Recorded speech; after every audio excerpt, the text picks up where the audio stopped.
Yan, thank you sa love, support na talagang binibigay mo. Yan lang, manatili tayong matatag. Yan, padayon lang sa lahat ng struggles na dumaan sa atin.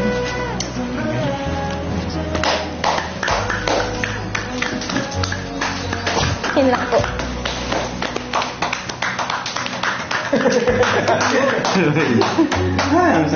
And siguro bro, okay lang bro may dagdag kasi Sige. parang ano Nabitin ka pa. nabitin kasi ako kanina. Siguro yun na lang din kumbaga ang dami nga nangyari kay Carla.